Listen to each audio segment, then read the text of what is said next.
Assalamualaikum warahmatullahi wabarakatuh.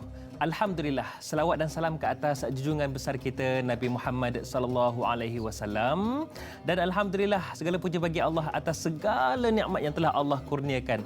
Terutamanya Allah masih lagi simpan umur kita untuk kita masih berada dalam bulan Ramadan bagi tahun 1441 Hijrah ini. Alhamdulillah. Baiklah, para penonton sekalian, kebiasaan saya apabila berjumpa dengan orang lain, saya akan tanyakan apa khabar. Tetapi untuk pagi ini saya nak tanya, apa khabar anda dan apa khabar Ramadan anda? Kenapa? Kerana hari ini Alhamdulillah Selasa 5 Mei 2020 bersamaan dengan 12 Ramadan. Bayangkan dah 12 Ramadan dah, 1441 Hijrah. Hari ini insya-Allah saya akan temankan anda sepanjang 2 jam dan kita akan bicarakan tentang apa yang sepatutnya ada dalam bulan Ramadan, iaitu rajinkan amalan sunnah. Itu dia. Bukan sekadar kita berpuasa sahaja, kena ada sunnah di dalamnya, barulah manis. InsyaAllah. Baiklah, saya tidak kesorangan di mana bersama dengan saya di studio ketika ini seorang insan yang saya sangat kagum, seorang guru kita semua. Alhamdulillah, telah lama saya kenal beliau dan subhanallah, kalau tutur bicara beliau seronok didengar, lembut je. Alhamdulillah. Kita bersama dengan Al-Fadil Ustaz Muhadir Haji Jol. Assalamualaikum Ustaz. Waalaikumsalam warahmatullahi wabarakatuh. Apa khabar kita Ustaz? Alhamdulillah khair. Alhamdulillah. Masya-Allah. Cumanya tadi Ustaz sempat kita sembang Ustaz ya, Ramadan kali ini lain pula Ustaz ya. InsyaAllah. Tapi ada jutaan hikmahnya insyaAllah. Okey, para penonton sekalian, jika ada sebarang soalan nak diajukan, kami alur-alurkan. Caranya macam mana? Hubungi kami di talian bebas tol 1-800-881677. Itu taliannya.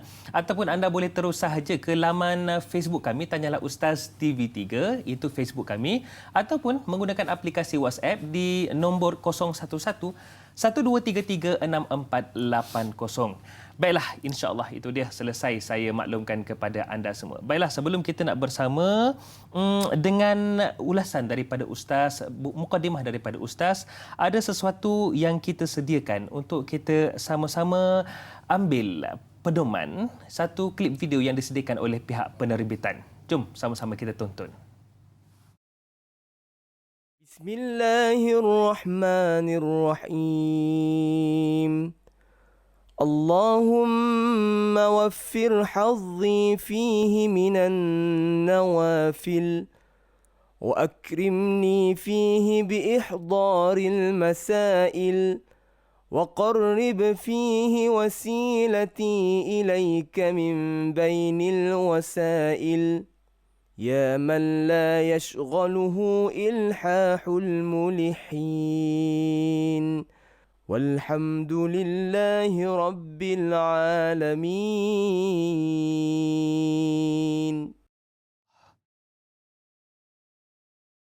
Amalan sunnah, dan muliakanlah daku dengan termakbulnya semua permintaan. Dekatkanlah perantaraanku kepadamu di antara semua perantara, wahai yang tidak tersibukkan oleh permintaan orang-orang yang meminta. Amin ya rabbal alamin. Para penonton sekalian, jika dilihatkan kepada doa tadi, subhanallah, di awal itu, ya Allah, penuhkanlah hidupku dengan amalan-amalan sunnah. Itulah titipan doa, tema Tanyalah Ustaz kita. InsyaAllah, mudah-mudahan selain daripada doa, ada juga kita rajinkan diri kita dengan amalan sunnah. Dan itulah topik yang kita akan bincangkan. Baiklah, Al-Fadhil Ustaz, sebagai mukadimah, saya kalau boleh kita nak mulakan dengan satu ayat Al-Quran Ustaz yang saya minta izin untuk bacakan. Dalam surah Al-Ahzab ayat 21, Allah Subhanahu wa taala menyatakan firman-Nya, a'udzubillahi minasyaitonirrajim, laqad kana lakum fi rasulillahi uswatun hasanah liman kana yarjullaha wal yaumil akhir wa dzakarallaha katsira. Yang bermaksud sesungguhnya yang telah ada pada diri Rasulullah itu contoh ikutan ataupun teladan yang baik bagimu, bagi orang-orang yang mengharapkan rahmat Allah dan kedatangan hari kiamat, dan dia banyak menyebut Allah. Mungkin sesuatu yang kita boleh amati daripada mukadimah Ustaz. Silakan Ustaz. Bismillahirrahmanirrahim. Alhamdulillahirabbil alamin wassalatu wassalamu ala asyrafil anbiya'i wal mursalin wa ala alihi wa sahbihi ajma'in. Khairu ma uhayyikum bihi tahiyatul Islam wa tahiyatul Islam assalam. Assalamualaikum warahmatullahi wabarakatuh. Waalaikumsalam. Syukran jazilan Al-Fadhil Ustaz Hadari. Alhamdulillah. Alhamdulillah. ayat yang disebutkan tadi, laqad kana lakum fi rasulillahi uswatun hasanah. Ini suatu pengiktirafan daripada Allah Azza wa Jalla, suatu yang sangat mahal, sebab manusia kalau mengatakan orang itu kawanku, itu namanya dakwaan, tapi belum tentu diakui kekawanan itu oleh orang tadi itu. Tetapi kalau orang itu mengatakan naam dia kawanku, ini satu yang sangat mahal. Sama dengan ketika seorang murid mengatakan syekh itu adalah guruku. Nah, itu biasa. Semua orang boleh mendakwa macam tu. Tapi apakah ucapan dia itu diakui oleh guru syekh tersebut? Sebab itu belum lagi mencapai tahap yang boleh dibanggakan kalau seorang mendakwa dia guruku, tetapi suatu yang sangat tinggi nilainya kalau guru mengatakan dia muridku. Masya-Allah. Demikian Allah Azza wa Jalla mengiktiraf Rasulullah sallallahu alaihi wasallam. Malah pengiktirafan tadi ni Ustaz Hadari digunakan dengan laqad kana. Laqad itu maksudnya lam itu untuk mentaukid. Qad itu juga untuk taukid. Dua taukid di situ. Kalau nak diterjemah dengan bahasa kita, sesungguh-sungguhnya. Penegasan itu. Pada diri Rasulullah sallallahu alaihi wasallam itu adalah suatu ikutan yang baik. Bukan saja ikutan tetapi yang baik. Ulama mengatakan dalam semua segi. Dalam ibadah, dalam muamalah, dalam munakahah, dalam taqarrub kepada Allah, hatta kata ulama ketika duduk, ketika baring, ketika berjalan, ketika berpakaian, ketika bersama dengan sahabat, dengan para isteri, dengan orang Islam, dengan orang bukan Islam, hatta dengan jamadat. Jamadat ini benda yang tak ada nyawa. Dengan tumbuh-tumbuhan, dengan batu, dengan pokok, alam sekeliling. Itu ada pada diri Rasulullah sallallahu alaihi wasallam untuk dicontohi. Sehingga hatta tidur Nabi, tidur perkara yang paling kecil, pun ada caranya dan adabnya, sehingga siapapun yang mengikut jalan baginda Rasulullah sallallahu alaihi wasallam pasti akan percaya. Karena itu para ulama menulis kitab-kitab yang macam mana cara Nabi duduk, cara Nabi makan, cara Nabi senyum, even hatta bersembang pun ada caranya, sehingga disebut di dalam beberapa kitab, antaranya kitab Asy-Syama'il. Kerana itu kata ulama, untuk kita mencontohi Nabi sallallahu alaihi wasallam sehingga kita cinta dengan Nabi. Berdasarkan ayat tadi, Allah Azza wa Jalla nak bagi tahu bahawa Nabi Muhammad sallallahu alaihi wasallam adalah contoh ikutan yang terbaik. Baik. Kita nak ikut contoh mesti ada apa bahannya itu. Apa perkara yang nak dicontohkan itu. Rujukannya itu. Sehingga nanti kita mencintai yang dicontohi itu. Guru kita katakan, Ustaz Hadari dan penonton yang dirahmati Allah, orang cinta dengan orang lain 3 sebab. La rabi'ata laha, kata guru kami. Tidak ada 4, mesti 3. Mesti 3. Satu, kerana orang itu kacak, cantik. Handsome. Itu namanya jamal. Yang kedua, maaf, kadang-kadang orang tu taklah kacak mana, kan? Taklah cantik mana, handsome mana. Tapi dia punya kesempurnaan. Itu namanya kamal. Tapi ada orang yang cantik, handsome pun tak berapa nak lawa lah. Yang kedua, kamal tak berapa nak ada lah. Kamal ni maksudnya kesempurnaan dari segi harta, dari segi jawatan, dari segi kebolehan. Tak ada apa. Tapi yang ketiga ini, itu namanya nawal. Nawal maksudnya budi pekerti yang baik. Maaf siapa yang dah kahwin, cuba tengok. Mak Ajab, cuba tengok Pak Haji. Pak Haji, lagu mana boleh jatuh cinta dengan Mak Ajab? 3 ni mesti lekat. Paling kurang 1. Apa dia? Kalau tak jamal, kacak cantiknya, kamal dia tu. Kalau tak kamal, nawal. Nak mesti. Kalau tak dua, satu. Dia mesti ada salah satu tiga tu. Tapi kita cinta kepada Rasulullah sallallahu alaihi wasallam kerana baginda adalah ikutan kita ini, tiga-tiga ini ada pada Rasulullah SAW. Tiga-tiga ini ada. Jamal, cantik, indah, kacak. Kamal, sempurna, luar biasa. Dan nawal, akhlaknya itu. Nah, lalu kata ulama, bagaimana kita nak tahu jamalnya Nabi, kacaknya Nabi itu? Dibaca kitab Syama'il. Syama'il yang paling terkenal adalah Syama'ilur Rasul ataupun Syama'il Muhammadiyah yang dikarang oleh Al-Imam Abu Isa At-Tirmidzi yang biasa kita bacakan, Ustaz Hadari. Yang kedua, kamal. Nak tahu sempurnanya Nabi mengalahkan Nabi dan Rasul yang lain, hendaklah baca kitab Khususiyat ataupun Khasa'is. Dan kitab Khasa'is, khususiyat yang paling terkenal, Al-Khasa'isul Kubra karangan Al-Imam Jalaluddin As-Sayuti. Dan nak tahu nawal. Nawal ni akhlak peribadi Nabi. Ni paling banyak, sahabat-sahabat. Bacalah dalam kitab sirah ataupun kitab tarikh tentang Rasulullah sallallahu alaihi wasallam. Jadi kalau kita nak tahu, kena rujuk kitab-kitab yang kita sebutkan tadi. Dan kesimpulannya, apapun yang dilakukan oleh baginda Nabi sallallahu alaihi wasallam, hatta cara menguap Nabi itu menjadi ikutan.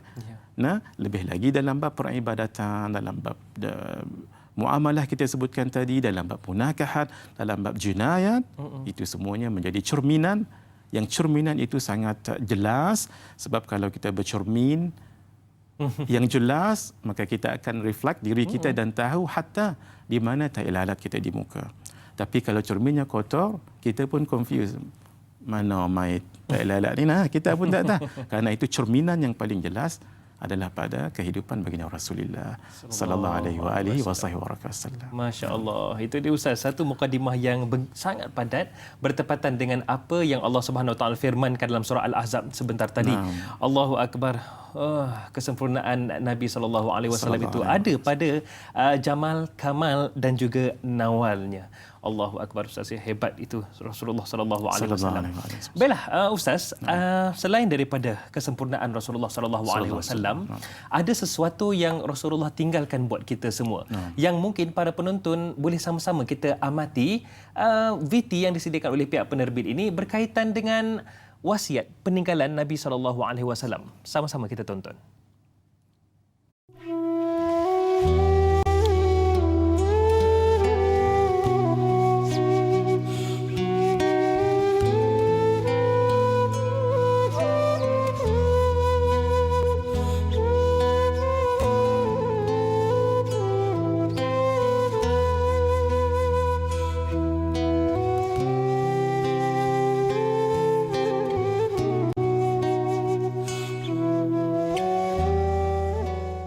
Sabda Nabi SAW, mafhumnya, aku tinggalkan kepada kamu dua perkara. Kalau kamu berpegang teguh dengannya, kamu tidak akan sesat selama-lamanya. Itulah kitabullah, yakni Al-Quran, dan sunnahku, yakni sunnah Nabi Muhammad SAW. Baiklah Ustaz, berdasarkan hadis sebentar tadi yang kita bawakan kepada semua penonton, apa yang kita boleh pelajari, apa yang kita perlu ingat bahawasanya tentang wasiat ini sangat penting untuk kita pegang teguh dengannya. Masya Allah, soalan yang sangat baik sebab Ustaz Hadari guna perkataan wasiyah. Wasiyat ini berbeza dengan nasihat, berbeza dengan ungkapan biasa sebab wasiat ini sangat penting. Dan wasiat ini akan sentiasa diingat berpanjangan sampai bila-bila. Memang benar baginda Rasulullah sallallahu alaihi wasallam telah meninggalkan kita ketika 11 Hijriah yang dahulu. Sekarang kita berada di 1441 tahun. Selepas hijrah itu bermakna sudah ribuan tahun. Tetapi wasiat ini akan kekal sampai bila-bila. Karena itu perkataan wasiat itu sangat signifikan dan sangat besar maknanya itu. Satu. Yang kedua, sudah pasti wasiat itu benda yang precise, yang ringkas tetapi maknanya sangat deep, sangat dalam dan sangat berpanjangan. Itu maksudnya fadilat dan keutamanya itu juga berpanjangan. Ternyata dalam wasiat tadi Nabi sebutkan laqad taraktu fikum amrayni lan tadillu ma in tamassaktum bihima kitaballah wa sunnata rasulih sallallahu alaihi wasallam. Aku tinggalkan pada kamu dua perkara yang kamu tidak akan sesat. Ini jaminan Nabi. Malah disebut dalam perkataan hadis digunakan lan tu maksudnya abadan. Sampai bila-bila. Nah, lan tadillu, kamu tidak akan sesat ma in tamassaktum bihima. Tapi syarat selama mana kamu berpegang pada ajaran keduanya. Dua, satu Al-Quran, kitab Allah dan sunnah Nabi sallallahu alaihi wasallam. Suatu yang jelas di sini disebutkan kalau kita pegang pada ajaran. Pegang di sini ni bukan pegang lagu tu. Pegang sekadar di tangan. Pegang sekadar di tangan saja. Ini maksudnya ini adalah itlaq al-juz'i bi makna al-umum.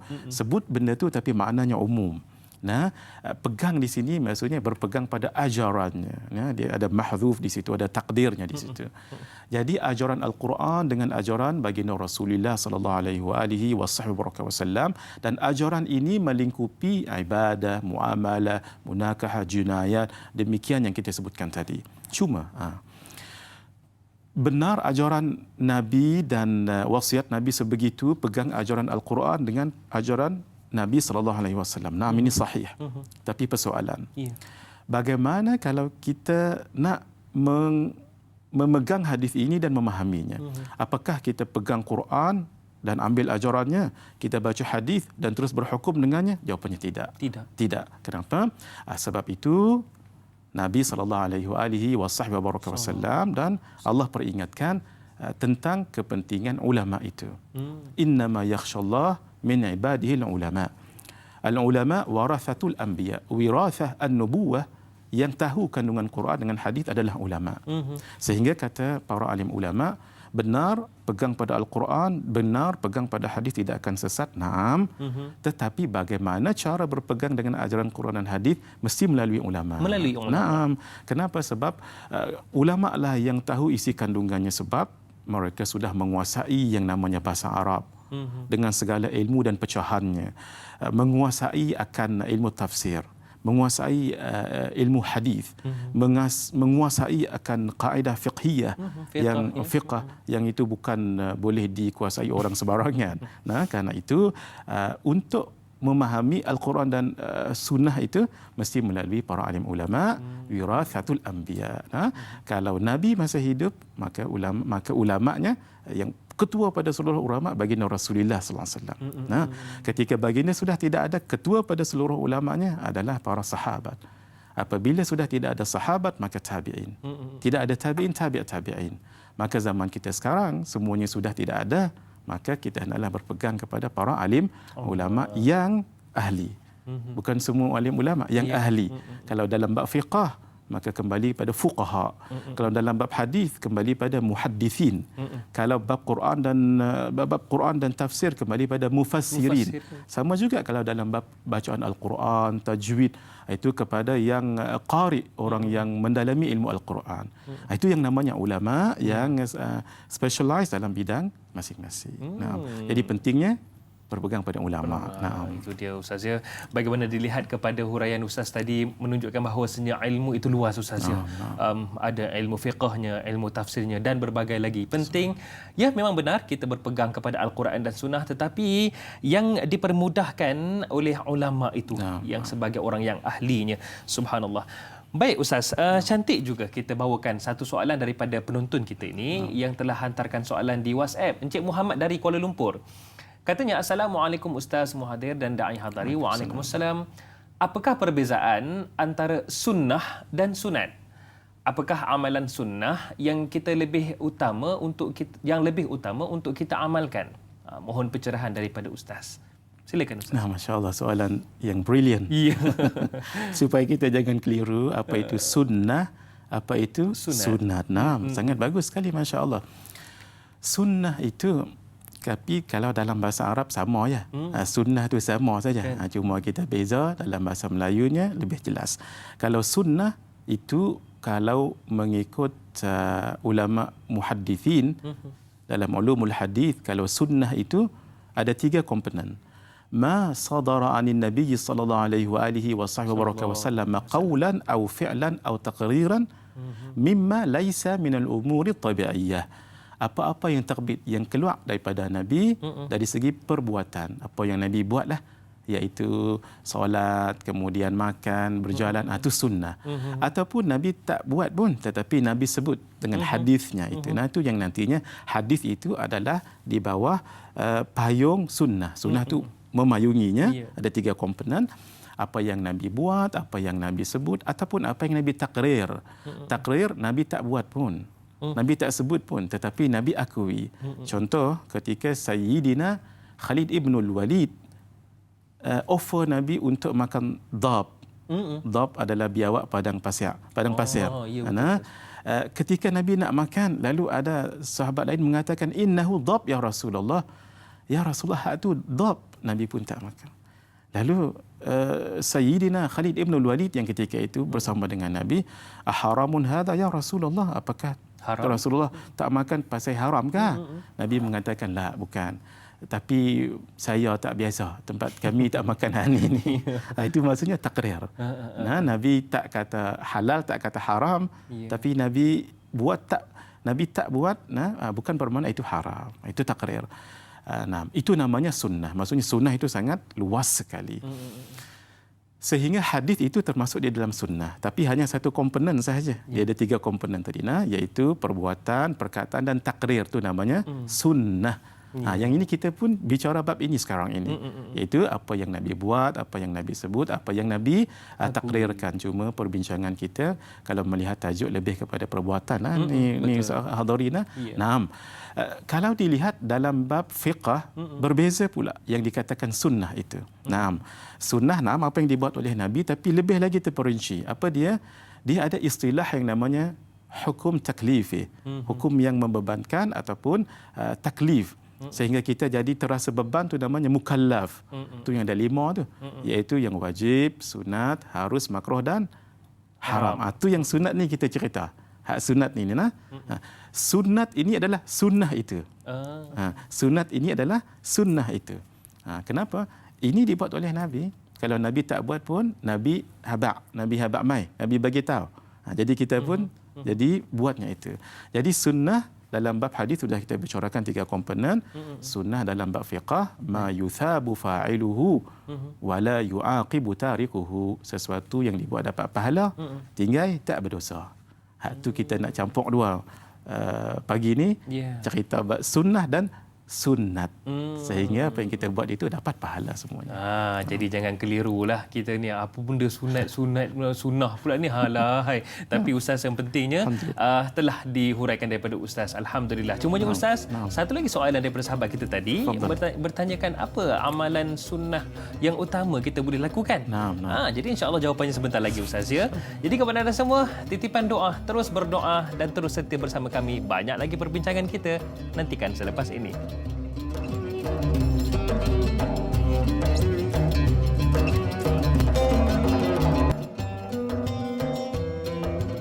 Alhamdulillah, tak kira di mana sahaja anda berada, terima kasih kerana terus setia dan menyokong Tanyalah Ustaz. Biar tahu jangan keliru. Cumanya hari ini kita bawakan Tanyalah Ustaz titipan doa. Banyakkan berdoa dalam bulan Ramadan, kerana dalam bulan Ramadan ini insya-Allah akan dimakbulkan doa itu. Amin ya rabbal alamin. Dan kepada anda semua, hari ini kita bicarakan tentang rajinkan amalan sunnah. Cantik tu. Satu perbincangan yang kita kena semua tahu supaya Ramadan kali ini walaupun berbeza sedikit keadaannya, tetapi tidaklah menjadi sia-sia buat kita, tetapi ia lebih bermakna insya-Allah. Dan kita masih lagi bersama dengan Al-Fadhil Ustaz Muhadir Haji Jul. Dan kepada anda semua, kita kena terus tanda pagar duduk rumah, dan terus tanda pagar kita jaga kita ataupun tanda pagar stop COVID-19. Kerana apa? Saya nak bawakan kepada anda semua perkembangan terkini status COVID-19 di negara kita setakat 4 Mei 2020. Kes baru 55 kes. Kes sembuh Alhamdulillah 71, dan kematian baru setakat 5 petang semalam 0 kes kematian. Alhamdulillah tiada kes kematian. Walaupun nampak macam angka ini satu perkara yang mungkin kita boleh menarik nafas lega, tetapi para penonton sekalian, terus jaga keselamatan, jaga kebersihan itu paling penting insya-Allah. Baik, kembali bersama dengan perbincangan kita Al-Fadhil Ustaz tentang rajinkan amalan sunnah. Bila sebut tentang sunnah ini, jaga kebersihan juga merupakan satu sunnah Rasulullah sallallahu alaihi wasallam. Ada banyak hikmahnya Ustaz ya, bagaimana kebersihan itu juga sangat berfaedah untuk diri kita semua. Baik, cuma Ustaz, soalan daripada penonton kita tadi, Encik Muhammad daripada KL ataupun Kuala Lumpur bertanyakan, apa amalan sunnah yang kita boleh utamakan? Mungkin juga boleh dikaitkan dengan Ramadan. Silakan Ustaz. Masya-Allah. Allahumma hidayatan lis-shawab. Kalau berbicara lebih umum, sunnah yang paling utama sekali. Ya, Ustaz. Sebab kita katakan sunnah itu apa yang Nabi lakukan. Ternyata para Nabi dan Rasul daripada awal kehadiran kedatangan Nabi Adam AS sehingga Nabi dan Rasul yang terakhir Rasulullah SAW, tugas yang paling utama adalah al-balagh. Al-balagh ataupun tabligh, menyampaikan ajaran agama Islam itu sendiri. Kerana itu sunnah yang paling utama mengalahkan sunnah-sunnah yang lain. Hadirin, pakai cincin itu sunnah, berpakaian itu sunnah, membersihkan badan itu sunnah. Kalau dalam bab ibadah lebih solat berjamaah, itu solat itu memang sudah wajib, tapi berjamaah di masjid, itu sunnah. Yang lebih aula berada di saf yang paling hadapan. Yang lebih aula lagi saf di hadapan sebelah kanan imam. Tapi jangan keliru tang mana yang kata sebelah kanan. Sebelah kanan adalah ketika imam berdiri menghadap kiblat, tang ni sebelah kanan. Sekarang betul-betul duduk sebelah betul imam tu Ustaz ya. Dia sama ada duduk betul-betul sebelah tuan imam ataupun dia pergi sebelah kiri. Pasal dia duk ingat imam bila dia menghadap makmum, luruskan saf, kan tangan kanan imam sebelah tang ni. Dia sebenarnya sebelah kanan imam ketika imam menghadap kiblat. Itu fadilat tu, masya-Allah. Naam, itu juga adalah sunnah. Tapi sunnah secara umum yang paling utama, yang paling besar adalah balagh tadi itu. Tabligh, menyampaikan, dan mengajar. Sebab itu, siapapun yang mengajar, di mana pun dia mengajar, subjek apapun dia ajar, asalkan yang berbentuk agama dulu ya, itu sunnah yang paling besar sekali. Kenapa? Sebab orang yang mengajar, dia menyampaikan ajaran Islam. Memang benar orang yang abid itu sangat bagus sebab dia tak ganggu orang, dia beramal, menghabiskan zikirnya yang banyak itu. Bandingkan dengan seorang yang pergi sana pergi sini, atau dia di madrasahnya, di pondoknya, ataupun di pesantrennya, ataupun di majlis ilmu dan ta'limnya, dia mengajar, ternyata pahala mengajar itu lebih besar lagi. Jadi kalau kita berbicara secara umum, sunnah yang paling besar itu tak boleh lawan yang namanya mengajar. Sebab seorang abid dengan amalan zikir dan dengan penjagaan dirinya, insya-Allah kalau dia meninggal, insya-Allah dia akan masuk syurga. Tapi belum tentu isterinya masuk syurga. Belum tentu anak-anak, jiran, qarabah dan rakan taulan, masyarakat keseluruhan. Tapi seorang syekh, tuan guru yang mengajar, walaupun barangkali dia dari segi amalan infiradi, seorang diri itu mungkin kurang sikit lah, pasal dia sibuk mengajar. Tapi berapa ramai orang yang tahu hukum hakam agama, sehingga apapun ibadah yang mereka buat itu diterima oleh Allah, mendapat manfaat dibandingkan yang tadi, takut-takut ada syarat rukun yang tak sempurna, akhirnya amalan ditolak oleh Allah. Itu yang disebut oleh Al-Imam Ibn Ruslan dalam kitabnya Az-Zubad, faman bighairi ilmin ya'malu fa'amaluhu mardudatun la tuqbalu. Sesiapa yang beramal dengan suatu amalan tanpa ilmu, amalan ditolak, tidak diterima oleh Allah Azza wa Jalla. Sama juga hadirin, kita sekarang kan berada di bulan yang sangat mulia, Sayyidus Syuhur, ketua pada seluruh bulan, Syahrus Sabar, bulan kesabaran, itulah bulan Ramadan.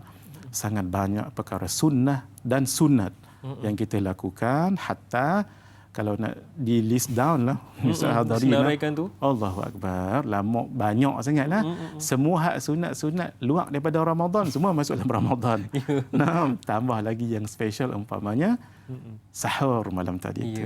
Tasahharu fa inna fis suhuri barakatun. Bersahurlah kamu kerana pada sahur itu ada keberkatan. Tu yang kita sebut tadi, itu sahadari, mesti dengan ilmu. Pasal apa? Betul. Ada orang yang dia kata dia sahur pukul 10.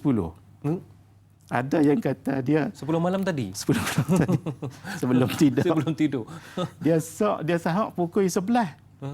Masya Allah hadirin. Bukankah itu niat yang baik? Naam. Tapi niat yang baik belum tentu Betul tepat. caranya. Betul caranya. Kenapa? Dalam Islam ada fadilah, keutamaan. Tapi ada yang disebut afdal, lebih afdal. Dalam Islam ada hasan, baik. Ada yang namanya ahsan.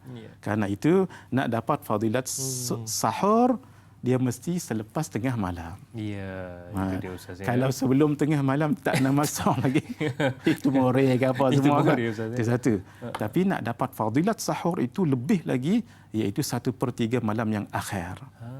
Sebab itu penting ilmu matematik ini malam, maghrib sampai ke subuh, fajar sadiq, bagi 3. 1/3 yang mula, 1/3 yang pertengahan, 1/3 hak lah. Hak inilah dia paling afdal sahur. Ini paling afdal untuk qiyamul lail, tahajud dan sebagainya. Itu dia Ustaz ya. Makcik dekat rumah tu. Oh, itu katanya. Makcik semalam sebelum tidur katanya Ustaz ya. Tidak, ada yang lebih tepat caranya Ustaz ya. Okey Ustaz, tak lengkap. Sekejap lagi saya nak tanyakan Ustaz juga bila sebut tentang tabligh ataupun menyampaikan al-balagh itu, ada satu soalan yang saya terfikir dari tadi untuk saya wakil penonton untuk tanyakan. Cumanya ada satu soalan tak lengkap untuk kita tidak bawakan soalan daripada VT yang disediakan ataupun bingkisan yang disediakan oleh penerbit ini. Jom sama-sama kita dengarkan.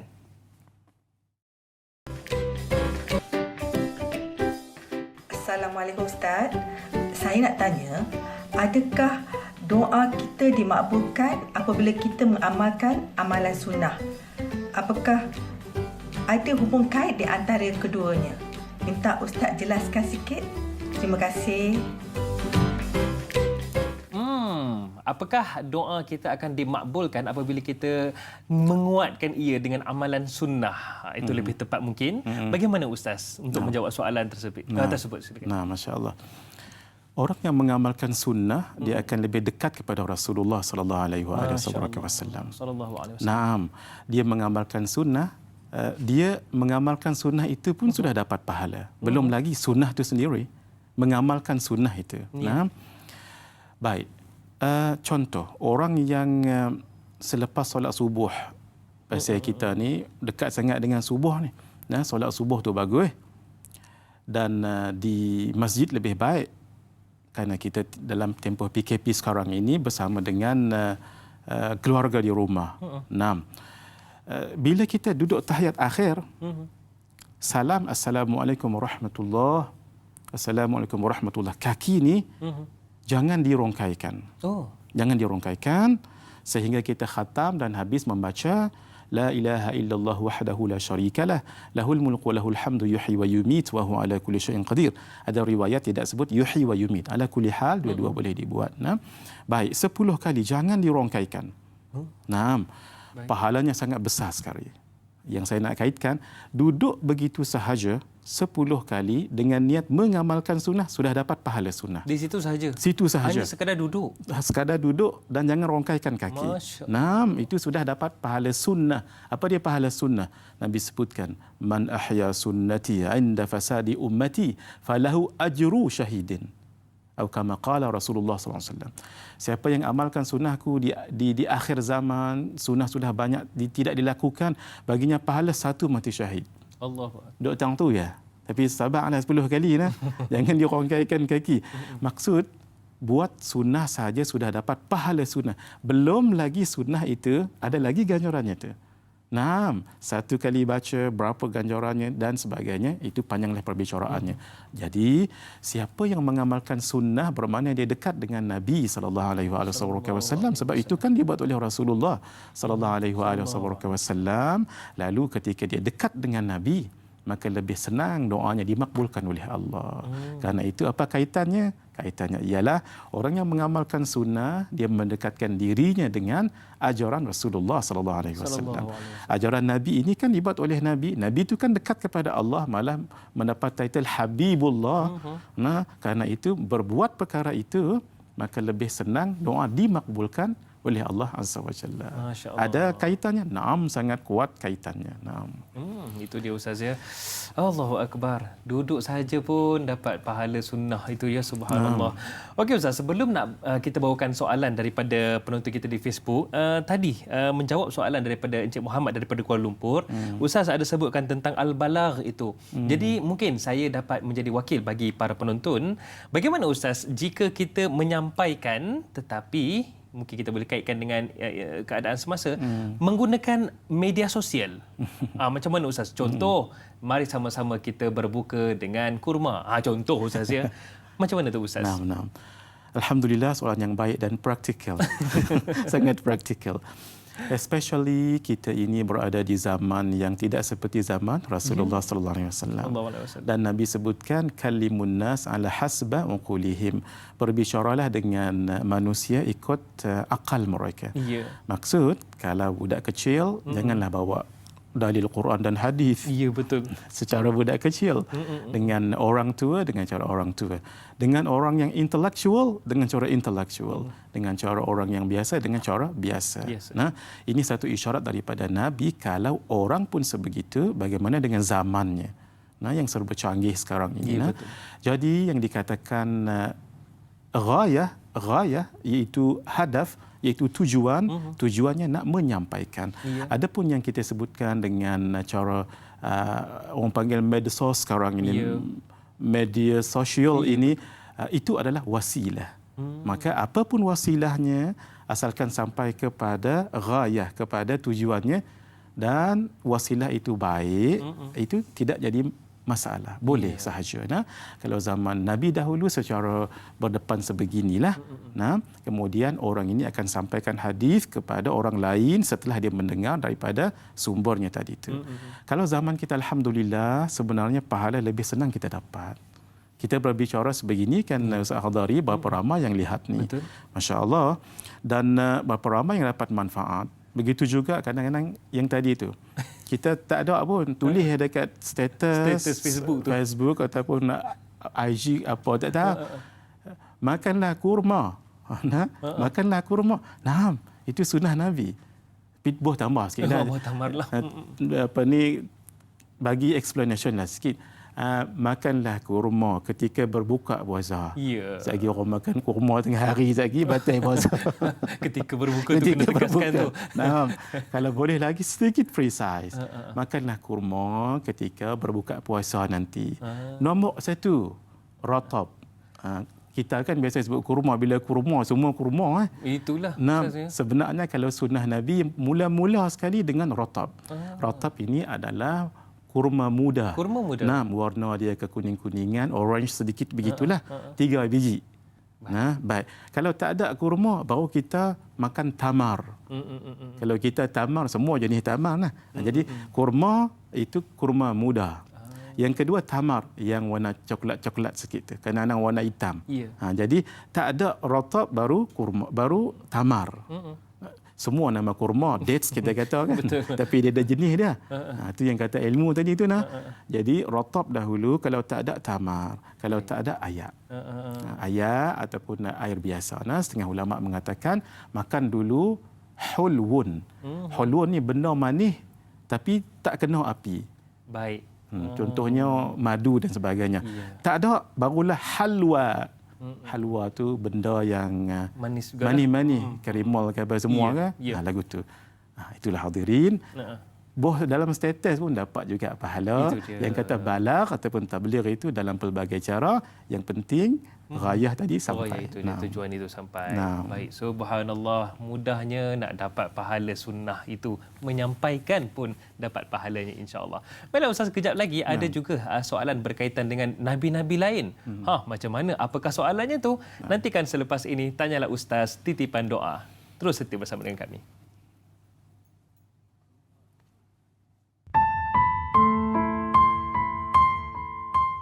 أعوذ بالله من الشيطان الرجيم بسم الله الرحمن الرحيم اللهم إنا نعوذ بك من البرص والجنون والجذام ومن سيء الأسقام Ya Allah, sesungguhnya kami berlindung denganmu ya Allah daripada penyakit gila, kusta, sopak dan sebarang jenis penyakit yang menggerunkan.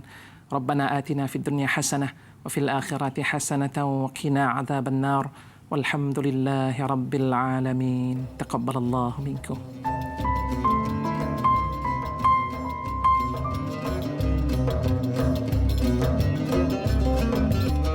Alhamdulillah para penonton sekalian, bulan Ramadan, bulan yang penuh dengan keberkatan, bulan kemuliaan.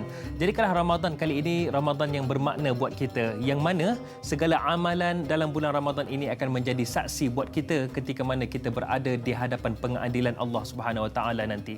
Amin ya rabbal alamin, insya-Allah. Baiklah, hari ini kita masih lagi membincangkan topik rajinkan amalan sunnah, dan kita masih lagi bersama dengan guru kita semua, Al-Fadil Ustaz Muhadir Haji Jul.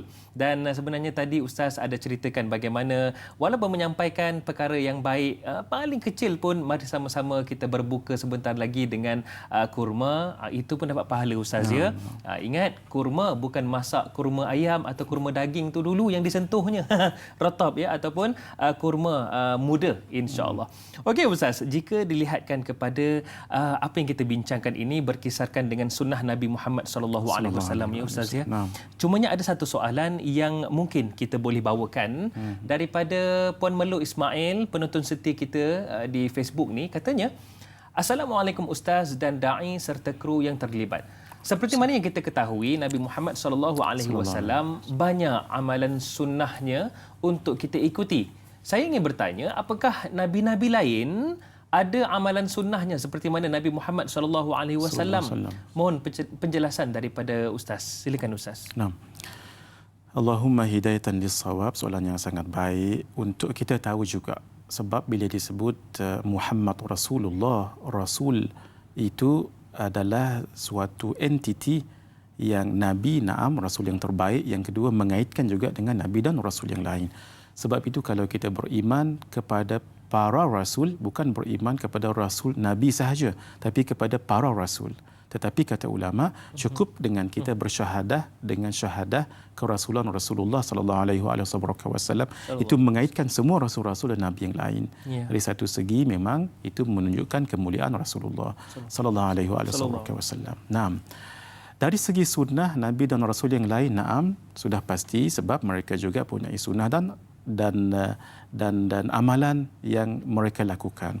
Cuma amalan yang ditekankan di sini adalah amalan Rasul kita. Sebab kadang-kadang syariat itu berbeza. Satu akidah tapi syariat yang berbeza. Pun begitu, ada juga sunnah-sunnah Nabi dan Rasul yang lain masih boleh dan dikekalkan juga. Bagi contoh, Nabi Ibrahim alaihissalam sangat suka memuliakan tetamu. Sehingga riwayat menyebutkan, Nabi Ibrahim kalau makan tak mau makan seorang-seorang. Cari kadang-kadang beberapa jauh daripada rumah baginda untuk panggil siapa pun ajak makan sekali. Itu subhanallah. Kebersamaan itu, togetherness bersama dengan orang lain, hatta dalam bab makanan sebegitu. Belum lagi dalam bab kemasyarakatan. Ini paling kecil ni bab makanan itu. Kalau kita Ustaz makan menyorok Ustaz. Masya-Allah. Jadi sunnah ini iaitu sunnah Nabi Ibrahim alaihissalam, dan kita kan dalam Al-Quran Allah menyebutkan tentang Nabi Ibrahim, tentang fattabi' millata Ibrahim, ikutlah akan millah agama Nabi Ibrahim. Siapa yang diperintahkan ini? Rasulullah sallallahu alaihi wasallam. Itulah juga asbabnya kenapa dalam tahiyat akhir kita bersalawat dengan salawat Ibrahimiyah. Tidak salawat Yusufiyah, Nabi Yusuf tidak. Ataupun Daudiyah tidak. Tapi salawat Ibrahimiyah. Kenapa? Kita mengikut millah Nabi Ibrahim alaihissalam. Satu. Yang kedua, Nabi Daud alaihissalam. Nabi Daud, puasa Nabi Daud sampai sekarang menjadi sunnah. Apa dia? Puasa sehari, buka sehari, puasa sehari, sehari puasa, sehari tak puasa. Kenapa? Kata ulama, dalam hidup ini biar ada dua untuk menjadikan insan itu tarakki, naik rohaninya itu. Kita ini insan, kita ini insan, itu namanya insaniyah. Tapi nilai kepada insan itu namanya abdun, hamba. Itu namanya ubudiyah. Kita ini insan, insaniyah. Ya, orang bukan Islam pun insaniyah juga. Orang yang kufar, orang yang syirik, insan juga. Tapi mereka tidak hamba. Hamba itu yang ada pada manusia yang Islam. Itu nilai kita. Nak naikkan tarakki itu, apa dia kata ulama, bawa dua sifat ini dalam kehidupan. Sabar dan syukur. Sabar dan syukur. Itulah yang selalu Nabi bawa. Kerana itu, nak lahirkan sabar dan syukur itu antaranya puasa sehari, buka sehari. Puasa sehari, buka sehari. Bahasa apa? Ketika ia berpuasa, dia sabar. Sabar dengan kelelahan, kepenatan dan kelaparan. Dan ketika dia makan esok hari kan, syukur dengan makanan. Dia tu. Sabar, syukur, sabar, syukur, sabar, syukur. Sehingga ini menjadi dalam mazhab kita, Syafi'i dan semua mazhab, berpuasa Nabi Daud adalah menjadi sunnah. Maksudnya sunnah. Siapa yang boleh buat. Cuma dalam setahun 5 hari ni jangan puasa lah. Iaitu hari puasa Aidil Fitri, yang kedua Aidil Adha, yang ketiga hari Tasyriq. Jangan tasyrik tapi tasyriq. Sebab isyraqatis syams, sebab matahari keluar dengan memancarnya. Sebab itu disebut hari-hari tasyriq. Selain daripada itu sangat bagus sekali. Karena itu Imam Malik yang dipanggil Imamud Dar. Imam Dar tu negeri. Sebab gelaran untuk Imam Malik, laqabnya adalah Imam Darul Hijrah. Negeri tempat hijrahnya Nabi. Beliau selama 60 tahun, beliau berpuasa Nabi Daud. Sehari puasa, sehari tak. Sehari puasa, sehari tak. Siapa? Imam Malik rahimahullahu ta'ala. Rahmatan wasi'ah. Wah, Masya Allah. Itu dia Ustaz ya. Begitu hebat ya. Masya Allah. Puasa Nabi Daud. Cumanya janganlah kita buat macam tu dalam bulan Ramadan. Hari ni puasa, esok tak puasa. Jangan. Ramadan ni 1 bulan kena puasa. Sungguh hebat Ustaz ya. Bagaimana Imam Malik itu boleh melakukan dalam kehidupannya, iaitu syukur dan sabar setiap hari bersilih ganti Ustaz ya. Subhanallah, itu dia. Mungkin kita patut teladani insya-Allah. Okey Ustaz, ada satu soalan yang cantik juga di WhatsApp. Kita nak bawakan. Mikael dari Kota Baru, Kelantan. Katanya, Assalamualaikum Ustaz dan Da'i. Waalaikumsalam. Apakah amalan sunnah yang dilakukan Rasulullah SAW ketika terbangun tengah malam? Kita ni terbangun tengah malam macam-macam hal Ustaz ya. Terkejutlah, itulah inilah. Semoga amalan tersebut istiqamah. Terima kasih. Apa amalannya Ustaz? Masya Allah, soalan yang sangat bagus. Saya teringat apa yang disebutkan oleh sepupu Nabi, Ibnu Ammi Rasulullah sallallahu alaihi wasallam, iaitu Sayyidina Ibnu Abbas radhiyallahu taala anhuma. Beliau pernah menginap di rumah mak saudara beliau, iaitu Sayyidatina Maimunah. Dan Sayyidatina Maimunah adalah isteri Nabi.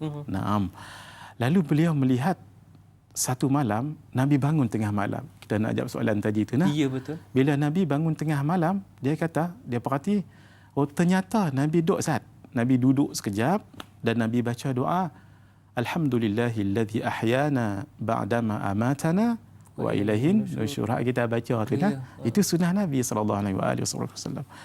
Kemudian Nabi ambil tangan raut muka lagu ni. Mengusap muka supaya menghilangkan kepenatan tidur tadi tu. Manalah tahu ada benda dekat mana-mana Jadi kena usap dulu. Bangkit tidur, alhamdulillahilladzi ahyana ba'da ma amatana wa ilaihin nusyur, dan basuh muka. Kemudian beliau kata, aku tengok Nabi baca 10 ayat terakhir surah Ali Imran. Ada riwayat mengatakan Nabi tengok langit lagu ni. Dan Nabi baca yang ayat 10 terakhir surah Ali Imran itu. Yang kita hafal itu, tapi yang depan-depan itulah. Inna fi khalqis samawati wal ardi wa ikhtilafil laili wan nahari la ayatin li ulil albab alladhina yadhkuruna Allah, lebih kurang tengok alladhina yadhkuruna Allah qiyaman wa qu'udan wa ala junubihim sampai akhir surah itu. Barulah Nabi pergi ke bilik ayat. Di situ Nabi akan gosok gigi. Membasuh gigi itu sunnah Nabi. Sebab bau mulut akan jadi bau tak elok. Bau ni ada dua. Betul. Satu bau elok, satu bau tak elok. Mulut jadi bau tak elok pasal dua. Satu, kerana banyak bercakap. Orang banyak bercakap, dia akan bau mulut dia jadi tak apa nak elok. Sebab dia campur dengan ayak liok dan sebagainya. Yang kedua, kerana banyak diam. Pun masalah juga. Dan paling panjang diam tidur. kan daripada isyak kita tidur kan. Betul Ustaz. Duduk diam lagu tu, Allahu Akbar. Jadi kerana itu sunat untuk kita beruih gigi dan basuh gigi. Nabi kalau beruih gigi dia tak macam kita. Ada Colgate, ada beruih gigi. Nabi kalau gosok gigi pakai siwak. Dan alang-alang dah pegang siwak ni, kita tunjuk cara Nabi bersiwak. Siwak yang paling afdal dengan kayu al-araq. Ni namanya kayu al-araq. Dan panjang siwak itu lebih kurang 1 jengkal. Dan jangan kurang daripada 4 jari. 4 jari kita, jangan pendek sangat. Kuranglah diskaun pula kat situ. Diskaun situ jangan lebih daripada 1 jengkal, jangan kurang daripada 4 jari. Dan cara pegangnya lagu ni. 3 atas, 2 lagu ni. Cara pegang dia. Dan kayu ini boleh dengan kayu apa pun, tapi yang afdal kayu al-araq, dia dibuatkan bulu sebegini ni. Lagu ni macam mana? Sama ada kita menggunakan pisau, dengan pisau dan tukul. Jangan semua depan ni saja, biar jadi bulu, ataupun kita gigit lagu ni pun boleh juga. Pegangnya lagu ni. Baik. Dan cara Nabi beruih gigi itu beberapa riwayat. Antara riwayat yang saya sebutkan di sini, cara nak menggunakannya ini kena buh ayak dahulu supaya dia lembut. Kalau tak nanti kerah. Dan luka pula gusi. Dan Nabi kalau beruih mulut, maksudnya gigi jangan mulut, gigi. Nabi akan letakkan di sebelah atas dahulu, di tengah, bawa ke kanan, turun ke bawah, bawa ke kiri, tengah, naik atas, bawa lagi ke kiri, atas, turun ke bawah, kemudian bawa ke kanan. Nombor 8. Nombor 8 lagu itu. 3 kali. Dan ini gunanya bukan gigi saja, juga lidah. Yang kedua, Nabi akan gunakan ini membersih mulut ni, iaitu membersih langit-langit ke atas. Kalau gigi, cara urdan ni lagu ni. Jangan lagu ni. Ni nama tulan. Kalau tulan, gigi berdarah. Betul. Kena gisi. Itu untuk gigi. Untuk langit-langit, lagu ni saja. 1, 2, 3 hak atas. 1, 2, 3. Itu namanya tulan. Hak last sekali, baru lidah. Lidah 3 kali. Baik. 1, 2, 3. Itu sedikit cara. Itu dia caranya Ustaz ya. Masya Allah, baru kita tahu itu kaedahnya. Kita sebelum ni main sental je Ustaz. Baik, ada caranya Ustaz. Okey Ustaz. Ada pemanggil di talian. Kita nak alu-alukan. Assalamualaikum. Waalaikumsalam warahmatullahi wabarakatuh. Dai Hadari dan juga Ustaz Muhadir Jul. Saya Omar Abdul Majid dari Felda Cini Timur 3 Pekan Pahang. Assalamualaikum Ustaz dan Waalaikumsalam warahmatullahi wabarakatuh. Haji Omar, macam mana 12 Ramadan? Alhamdulillah.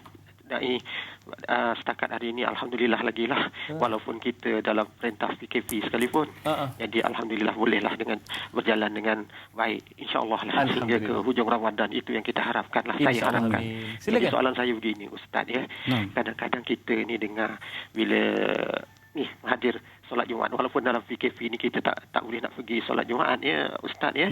Kadang-kadang kita ni tengok orang ni kadang-kadang dia suka sangat pergi waktu dah lewat, dah hampir hatib nak naik ke mimbar. Itu yang dia orang minat sangat Ustaz.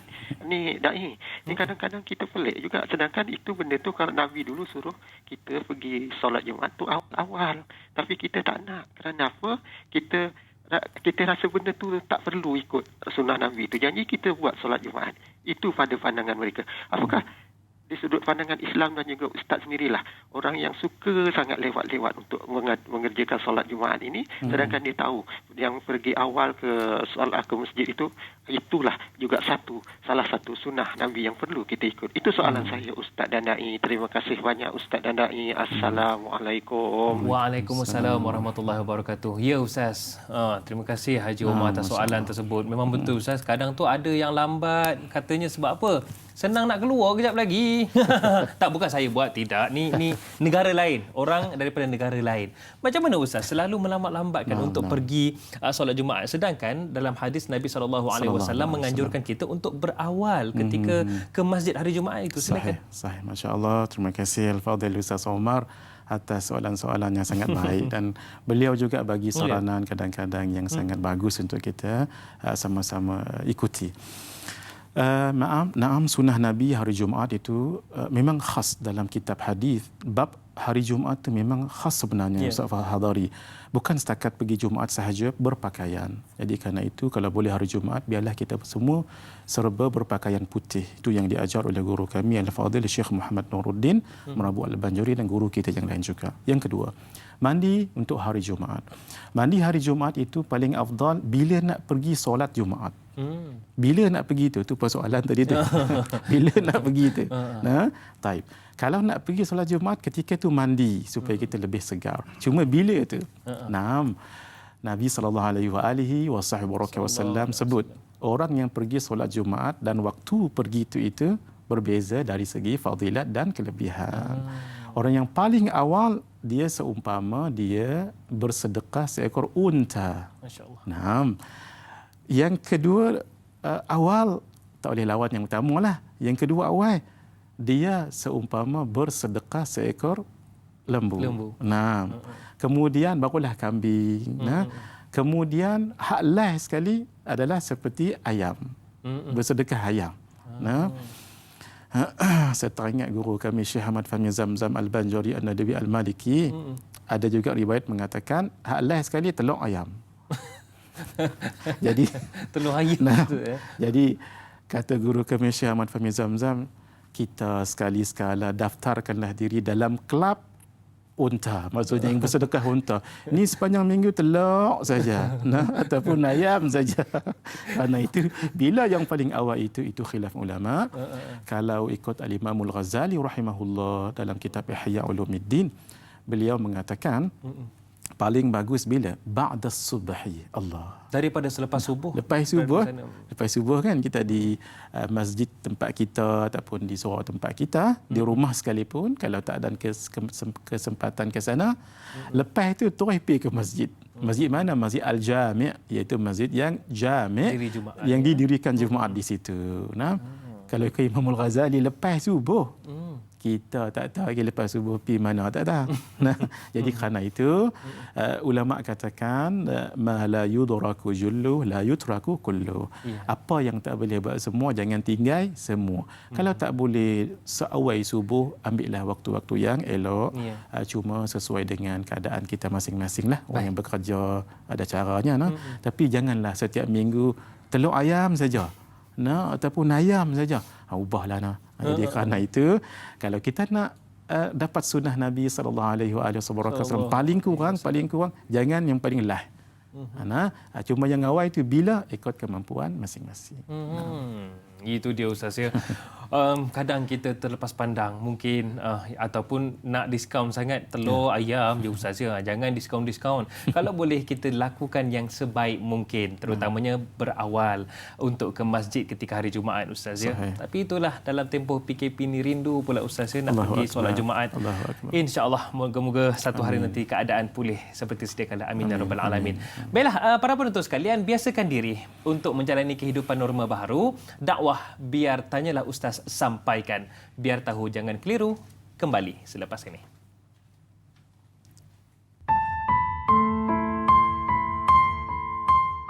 Bismillahirrahmanirrahim. Allahumma inni a'udzubika minal barasi wal jununi wal juzami wa min sayyi'il asqam. Ya Allah ya Tuhanku, aku berlindung denganmu ya Allah daripada penyakit sopak, gila, kusta dan penyakit-penyakit yang buruk. Amin ya rabbal alamin.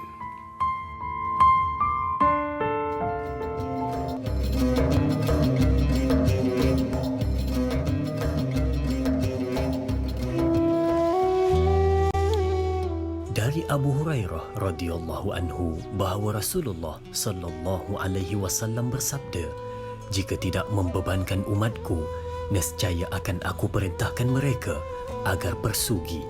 Hadis riwayat Bukhari. Dari Aisyah radhiyallahu anha bahawa Rasulullah sallallahu alaihi wasallam bersabda, "Siwak menyucikan mulut, keredaan bagi Tuhan." Hadis riwayat Ibnu Hibban. Siwak menyucikan mulut, keredaan dari Tuhan. itulah yang kita dapat sama-sama tatap, sama-sama kita tonton dan kita ambil pedoman. Hari ini kita bicarakan tentang rajinkan amalan sunnah bersama dengan Al-Fadhil Ustaz Muhadir Haji Jol. Dan hari ini tanyalah Ustaz sangat istimewa juga kerana dalam kita sibuk, dalam kita berdepan dengan isu yang berkaitan dengan keselamatan kita, dan insya-Allah segalanya kita tenangkan dengan doa. Kerana itulah tanyalah Ustaz titipan doa, antara doa yang kita boleh amalkan supaya kita tetap istiqamah dalam sunnah Nabi SAW. Baiklah Ustaz, jika dilihatkan kepada doa, maafkan saya dua hadis yang kita bawakan tadi, ada satu soalan yang cantik juga berkaitan dengan sugi yang kita nak ketengahkan ni Ustaz. Daripada sahabat kita Aiman Aizuddin di Facebook, katanya, Assalamualaikum Ustaz Da'i dan semua kru, tanyalah Ustaz yang bertugas. Waalaikumsalam. Beliau ingin bertanya, yang pertama, orang yang rajin mengamalkan sunnah seperti bersiwak, yakni bersugi, sebelum melakukan ibadah seperti solat dan membaca Al-Quran, adakah ganjaran pahala ibadahnya berbeza dengan orang yang tidak bersugi ataupun bersiwak ini? Yang kedua, apakah hikmah dan kebaikan bagi orang yang istiqamah dengan kailulah, tidur sebentar sebelum waktu zuhur? Berapa lamakah kadar tidur ataupun masa sebenar itu? Adakah ia merupakan sunnah yang sangat dituntut untuk kita amalkan? Kailulah dan juga siwak. Silakan Ustaz. Nah. Alhamdulillah, Allahumma hidayatan lis-shawab tentang as-siwak. Naam, Nabi sebut, laula an asyqa ala ummati la amartuhum bisiwaki 'inda kulli salatin. Kalau tidak menjadi keberatan kepada umatku, pasti aku akan suruh. Kata ulama, suruh ni suruh wajib untuk mereka bersiwak setiap kali sebelum solat. Dalam hadis yang lain, 'inda kulli wudu'in, setiap kali mereka berwuduk. Ini kasih sayang Nabi, sebab Nabi tak wajibkan. Kalaulah kata Nabi wajibkan, bermakna wajib itu ma yuthabu fa'iluhu wa yu'aqibu tarikuhu. Buat dapat pahala tinggal berdosa. Berapa ramai yang tinggal? Berapa ramai yang tak bersiwak ketika nak solat? Berapa ramai orang yang tak siwak ketika nak berwuduk? Kan jadi dosa. Betul. Ternyata Nabi tak wajibkan. Itu kasih sayang Nabi kepada umat sallallahu alaihi wasallam. Naam. Naam, sunat ketika nak solat, nak berwuduk, hatta baca Quran, hatta baca kitab hadis, hatta berbicara, berceramah. Naam. Persoalan, ada tak fadilatnya? Mengamalkan sunnah tadi pun dah ada fadilat tadi. Mengamalkan sunnah itu sudah fadilat. Fadilatnya apa tadi? Satu, mati syahid, hadis yang kita bacakan tadi. Yang kedua, memang ada sebahagian ulama menyebutkan hadis tentang solat. Walaupun hadis ini dhaif, tidak kuat, tapi dalam fadailul a'mal boleh digunakan. Salatun bisiwaki khairun min 70 salatan bighairi siwak. Satu solat pakai siwak. Siwak yang kita sebutkan tadi itu, hadirin, tak semestinya pakai kayu tadi tu, pakai buah gigi pun siwak juga. Kata ulama, apa-apa yang kerah, yang kesat, hatta kalau tak ada apa, pakai ini pun boleh. Pakai kain pun boleh, tapi jangan dok tenyih lagu tu. Dia main lalu lagu tu je lah. Ambil isyarat saja. Sebab itu jangan pelik kalau kita tengok sebahagian orang tak ada bawa kayu siwak, mungkin terlupa. Lalu sebelum nak solat, dia ambil lengan baju dia ni, dia gosok sekitang ni.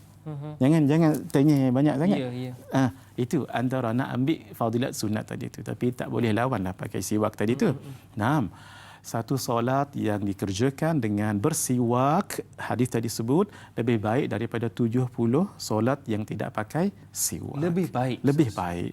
Jadi ini walaupun hadisnya tak kuat, tapi boleh digunakan untuk beramal. Tambah lagi tadi kan, mathaharatun lil fami, membersihkan mulut, dan wa mardatun lirabbi, mendatangkan keridaan daripada Allah. Hadirin, harus kita faham, redha ini sangat tinggi darajahnya. Nah, kalau dibandingkan dengan syurga, redha lebih lagi. Masya-Allah. Sebab tu Al-Quran menyebutkan wa ridwanum minallahi akbar. Keredaan Allah tu lebih besar, lebih besar daripada segala nikmat yang lain. Masya-Allah. Nah, yang namanya redha. Simple kan? Pakai ini saja. Ini kan pula pakai yang lain. Baik, Ustaz. Subhanallah. Maksudnya lebih berganda, Ustaz, pahala bagi mereka yang bersiwak itu melakukan amal ibadat. Bagaimana soalan yang kedua pula, Ustaz, tentang kailulah itu? Berapa lama kadar tidurnya dan bagaimana ia dituntut? Naam, sangat dituntut. Naam, Nabi sebut dalam satu riwayat, qilu fa inna syaitana lam taqilu. hendaklah kamu berqailulah kerana syaitan tidak berqailulah dalam satu riwayat. Taib, qailulah itu berasal dari perkataan qalil. Kerana ia jadi isim tasghir. Tasghir ni kecil. Contohnya kitabun, kutaibun, kitab kecil. Nahrun, sungai, nuhairun, anak-anak sungai. Qalilun, qailulah, sedikit. Maksudnya tidak sedikit sebelum zuhur. Mungkin dalam setengah jam, mungkin dalam 15 minit, mungkin dalam 10 minit. Tidak Ustaz. Sebelum zuhur. Tapi sedikit, jangan lama sangat. Itulah kerana dibantai sampai sebelum maghrib pula bangunnya. Ya Ustaz ya. Itulah. Sebab itu sebahagian ulama kita ada bagi petua juga Ustaz Hadari dan semuanya. Kalau nak bangun waktu bila pun, sebelum tidur tu baca dulu surah Al-Kahfi, ayat yang akhir tu. Ayat 100, tak ingat 3 ayat yang terakhir itu. Jadi kadarnya begitu tidaklah terlalu lama Ustaz ya? Tidak terlalu lama, sebab itu disebutnya qailulah. Qailulah maksudnya sedikit. Dalam setengah jam, 15 minit, 20. Baik Ustaz. Itu dia, saya tertarik dengan apa yang Ustaz nyatakan tadi tentang siwak itu, bersugi itu. Jadi penting untuk kita sama-sama jaga kebersihan Ustaz ya. Bagaimana Islam menitik beratkan kebersihan. Ya, memang benar Nabi ada sabdakan tentang bagaimana bau mulut mereka yang berpuasa itu sangat harum di sisi Allah Subhanahu Wa Taala. Tapi janganlah tak bersiwak ataupun tak berus gigi depan pak mentua, pening bapak mentua tu nanti. Baik, ada sesuatu yang kita nak bawakan kepada para penonton, bingkisan yang disediakan juga oleh penerbit kita. Jadi jom sama-sama kita tonton. A'udzu billahi minasy syaithanir rajim.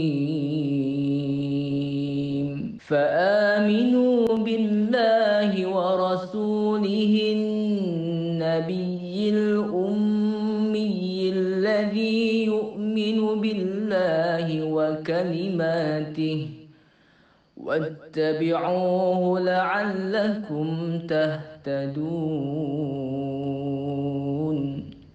صدق الله العظيم.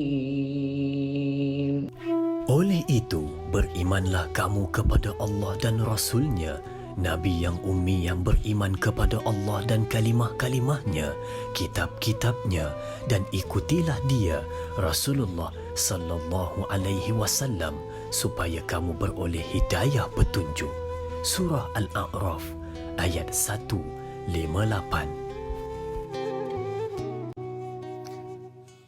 Firman Allah Subhanahu Wa Taala dalam surah Al-A'raf ayat 158. Sebentar tadi yang kita tonton bagaimana Ustaz ya, Allah Subhanahu Wa Taala menegaskan kepada kita, oleh itu berimanlah kamu kepada Allah dan Rasul-Nya, Nabi yang ummi yang beriman kepada Allah dan kalimah-kalimahnya, yakni kitab-kitabnya, dan ikutilah dia supaya kamu beroleh hidayah petunjuk. Bagaimana Ustaz jika dilihatkan kepada ayat ini sebenarnya ada kaitan dengan hidayah, iaitu petunjuk. Kaitan petunjuk dan ikuti sunnah itu sebenarnya sangat rapat. Sahih. Ulasan daripada Ustaz. Soalan yang sangat baik Ustaz Hadari, ketika Allah menyebutkan di akhir tadi itu wattabi'uhu la'allakum tahtadun. Maka itu ikutilah dia, ittiba. Siapa Rasulullah sallallahu alaihi wasallam? Pasti la'allakum, semoga. Kalau bahasa manusiawi, kalau disebut semoga tu mudah-mudahanlah kan datang. Tapi kalau Allah sebut la'alla itu pasti. Sama juga dengan ayat ya ayyuhalladzina amanu kutiba alaikumus siyamu kama kutiba alal ladzina min qablikum la'allakum. Semoga kamu bertakwa. Kalau bahasa kita tak tahu lagi takwa tak takwa. Tapi kalau Allah maksudnya pasti kamu bertakwa. Sama juga. Wattabi'uhu, dan ikutilah dia, iaitu Rasulullah sallallahu alaihi wasallam, la'allakum tahtadun. Mudah-mudahan kamu mendapat hidayah. Maksudnya pasti kamu akan dapat hidayah. Dalam ayat ini digunakan fi'il amar. Wattabi'uhu dalam kaedah usul, fi'il amar, al-amru lil wujub. Suruhan itu menunjukkan wujub, wajib. Maksudnya mengikut Nabi itu wajib. Dalam serba-serbi mengikut Nabi itu wajib, maka kita akan dapat hidayah, petunjuk jalan kebenaran. Kerana itu hadirin, ikut Nabi. Apapun, dari segi akhlak, dari segi ibadah yang kita sebutkan, dari segi muamalah, dari segi munakahat, dari segi hukum hakam jinayat, apapun, seorang yang mengikut Nabi tidak akan sesat. Baik Ustaz, jika Ustaz nyatakan, mungkin saya boleh curi sedikit masa sebentar. Ustaz ada sebut tadi tentang akhlak. Saya suka bawakan topik ini, kita bawakan juga bagaimana sunnah Rasulullah SAW ini bukan sekadar pada perbuatan siwaknya, bukan sekadar pada penampilannya, akan tetapi akhlak itu juga. Bahkan mengikut sirah bagaimana ramai para sahabat masuk Islam hanya kerana melihat akhlak Rasulullah sallallahu alaihi wasallam. Bagaimana Ustaz kita nak memujuk hati kita ini supaya kita sentiasa melihat akhlak Rasulullah juga sebagai panduan dan ikutan? Silakan Ustaz. Masya-Allah. Soalan yang sangat bagus sekali, dan itu inti sebenarnya antara yang dibawa oleh Nabi, ajaran baginda sallallahu alaihi wasallam. Di samping akidah, ibadah, jangan lupa akhlak. Dan Allah puji Nabi kerana akhlak. Wa innaka la'ala khuluqin azim. Tidak wa innaka la'ala ibadatin azimah. Tidak. Satu. Dipuji Nabi itu kerana akhlak. Dan akhlak Allah menggunakan dengan azim. Kita kalau nak puji orang, akhlak kamu bagus, akhlak kamu terpuji, akhlak kamu tremendous, akhlak kamu baik, tapi tak pernah kita puji orang akhlak kamu agung, tak pernah. Tapi Allah menggunakan yang kemuncak. Wa innaka la'ala khuluqin, bukan hasan. Khuluqin jayyid bukan, tapi wa innaka la'ala khuluqin azim. Maksudnya yang paling agung. Tak ada habis-habislah kalau kata yang paling agung, tak ada lah. Maksudnya akhlak Nabi itu agung. Hatta hadirin ini luar biasa. Akhlak itu tidak akan lengkap kalau tak datang Nabi. Akhlak itu yang dibawa oleh para Nabi dan Rasul seperti satu dinding dan perlukan satu batu bata untuk melengkapkan. Nabi kata, wa ana tilkal labinah, aku adalah batu bata itu. Dan akhlak itu sangat bagus. Seluruh akhlak Nabi dan Rasul sangat bagus sekali, tapi belum lengkap kalau tidak ada Nabi. Bermakna Nabi lebih mulia daripada akhlak. Innama bu'ithu li utammima makarimal akhlak. Karena itu sangat benar. Berdakwah itu dengan perbuatan, itu namanya bilhal. Dengan percakapan bil maqal, dengan penulisan juga, tapi tidak boleh lawan keberkesanannya itu dengan perbuatan, dengan akhlak. Nabi kadang-kadang tidak berbicara pun, tapi bila orang tengok Allah tawaduknya, Allah sabarnya, Allah khumulnya, sehingga orang terkesan dengan dakwah baginda Rasulullah sallallahu alaihi wasallam. Itu sangat banyak dalam sirah menyebutkan sebegitu, sehingga akhlak Nabi itu dibukukan jadi satu kitab tentang akhlak Nabi saja. Macam mana dengan isteri, macam dengan sahabat, dengan yang lain. Satu saja saya nak sebut, cukup menggambarkan yang lain. Kalau tidak ada dalil lain yang mengatakan akhlak Nabi bagus selain daripada ayat Quran tadi itu, satu saja, iaitu pengakuan, pengiktirafan daripada Sayyidatina Aisyah radhiyallahu taala anha. Ketika sahabat lain bertanya, kaifa kana khuluqun nabi, bagaimanakah akhlak Nabi itu? Simple, precise, tetapi sangat mendalam maknanya. Kana khuluquhul Quran, adalah akhlak Nabi itu Al-Quran. Pendek sahaja. Mari kita lihat, hadirin. Siapa yang mengucapkan ini? Sayyidatuna Aisyah, isteri Nabi. Ulama katakan, orang kalau ditanya kepada ahli jamaah surau masjid, bagaimana syekh itu? Alhamdulillah, bagus kami lihat. Ahli pengajian, bagaimana guru kamu? Bagus, tapi belum tentu bagus di rumah. Allahu Akbar. Sebab apa? Sebab di rumah dengan marahnya, dengan temperaturenya, dengan gelagat anak-anak, belum lagi kucing dan sebagainya. Barangkali orang yang lembut tadi di luar, tapi Allah, berapa ekor kucing dah mati di sepak dia, na'udzubillah. Nah, orang di luar, oh Masya Allah, tawaduk sekali, tapi di rumah kasar sekali. Siapa yang tahu semua ini? Kalau tak isteri. Isteri yang tahu. Bermakna kalau statement itu keluar daripada mulut isteri, insya-Allah itu betul. Benar. Nah, itu satu fakta. Yang kedua, hadirin, akhlak Nabi yang lain, lepas asar Nabi akan pergi ke setiap rumah isteri Nabi. sini. Akhirnya ke rumah tempat Nabi bermalam. Sayyidatuna Aisyah selalu mendapat 2 malam, bermakna selalu beliau mendapat yang lebih, melihat akhlak Nabi yang lebih. Ini statement daripada isteri yang melihat akhlak Nabi dengan waktu yang banyak, bermakna statement ini sangat signifikan. Itu dia adil seorang Nabi. Sangat hebat Ustaz ya. Baiklah, insya-Allah banyak yang kita dapat belajar dan insya-Allah sebentar lagi kita akan ada sambungannya juga di TV9 kerana kita tutup dahulu di TV3. Jadi insya-Allah kepada anda semua banyak lagi kita akan diskusikan tentang topik kita hari ini, rajinkan amalan sunnah. Terus setia bersama dengan kami. Tanyalah Ustaz, titipan doa kembali selepas ini.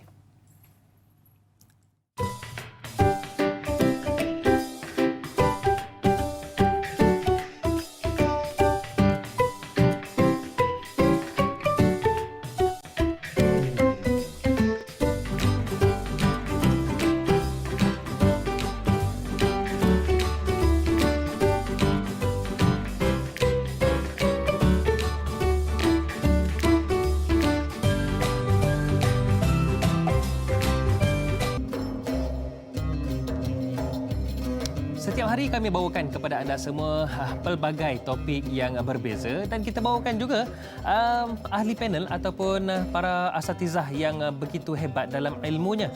Itulah Tanyalah Ustaz, biar tahu jangan keliru. Cumanya hari ini Tanyalah Ustaz titipan doa, kita bawakan satu topik yang sangat hebat iaitu rajinkan amalan sunnah. Kita ketengahkan perkara yang berkaitan dengan sunnah bersama dengan Al-Fadhil Ustaz Muhadir Haji Jol. Baiklah, Ustaz, kita teruskan lagi perbincangan kita Ustaz ya. Ada satu soalan yang cantik juga daripada sahabat kita tentang penampilan ni Ustaz. Kak Yat dari Bandar Tasik Puteri, Rawang, Selangor. Kata Puan Nurhayati Ismail katanya, Assalamualaikum Ustaz dan da'i serta kru Tanyalah Ustaz. Amalan menyimpan janggut adalah sunnah. Begitu juga dalam pemakaian jubah dan serban. Soalan saya, yang pertama, bagaimana rupa janggut yang dikatakan mengikut sunnah? Adakah dikira panjang atau pendeknya kerana ada yang kelihatan kusut masai, tak terurus Ustaz? Yang kedua, begitu juga trend jubah terkini yang kelihatan sedikit ketat. Katanya sunnah. Macam mana tu? Dan sempit potongannya. Bak kata orang seperti sarung nangka. Adakah dibolehkan Ustaz? Kemudian yang ketiga, pemakaian serban yang bagaimana atau adakah pemakaian songkok dan kopiah juga dikira sebagai sunnah? Da'i tengah pakai songkok ni. Mohon pencerahan daripada Ustaz. Silakan Ustaz. Nah, Allahumma hidayatan lis-shawab. Soalan yang sangat bagus sekali. Janggut. Nabi katakan kekalkan janggut dan buangkan misai sebab itu adalah syiar Yahudi. Kalau di janggut, lepaskan janggut. Lepaskan janggut dan potongkan misai setiap 40 hari. Janggut, ketika Nabi menyebutkan lepaskan, di situ khilaf ulama. Ada yang mengatakan hatta haram memotongnya. Mentrimnya pun haram juga. Tu yang tadi ditanya soalan. Dia kadang-kadang masya-Allah tidak terurus. Ulama katakan na'am, walaupun hadis mengatakan lepaskan, tetapi dikaitkan dengan an-nadhafatu minal iman. Kebersihan itu adalah sebahagian daripada iman. Hadis yang lebih kuat, an-nadhafatu syatrul iman, sebahagian daripada iman. Dan dikaitkan dengan hadis innallaha jamilun yuhibbul jamal. Sesungguhnya Allah itu indah, tapi bukan rupa macam muka kita dakna, indah dalam semuanya dan menyukai keindahan.